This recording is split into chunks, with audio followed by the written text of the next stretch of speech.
போதையில கீதையில ஒன்றும் வளரலையே. என்ன எல்லா நேரமும் அப்படியே இருப்பாங்க. நாங்களும் தான் கிறுக்கு பிடிச்சி தர்றோம். இப்பெல்லாம் ரேடியோவில் வெறும் லவ் பாட்டாதான் கேட்க பிடிக்குது. புல்லடிச்சும் போதை இல்லை, புல்லட் பீர் அடிச்சும் கிக்கி இல்லை, கல்லு குடிச்சும் தூக்கம் இல்லை, கண்ணை மூடுனா கனவுல நீதானே. வேற யாரோ ஒருவா?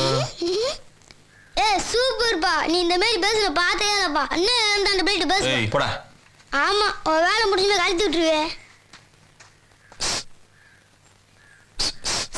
என்னது? அதெல்லாம் ஒண்ணுமில்ல, நாங்க வேற வச்சிருக்கோம்ல. டடா டடா டடா டடா டடா. பாத்தியா எப்படி அம்பிட்டு இருக்கோம் பாத்தீங்கல்ல? பாரு, நல்லா பாரு. சூப்பரா இருக்கா?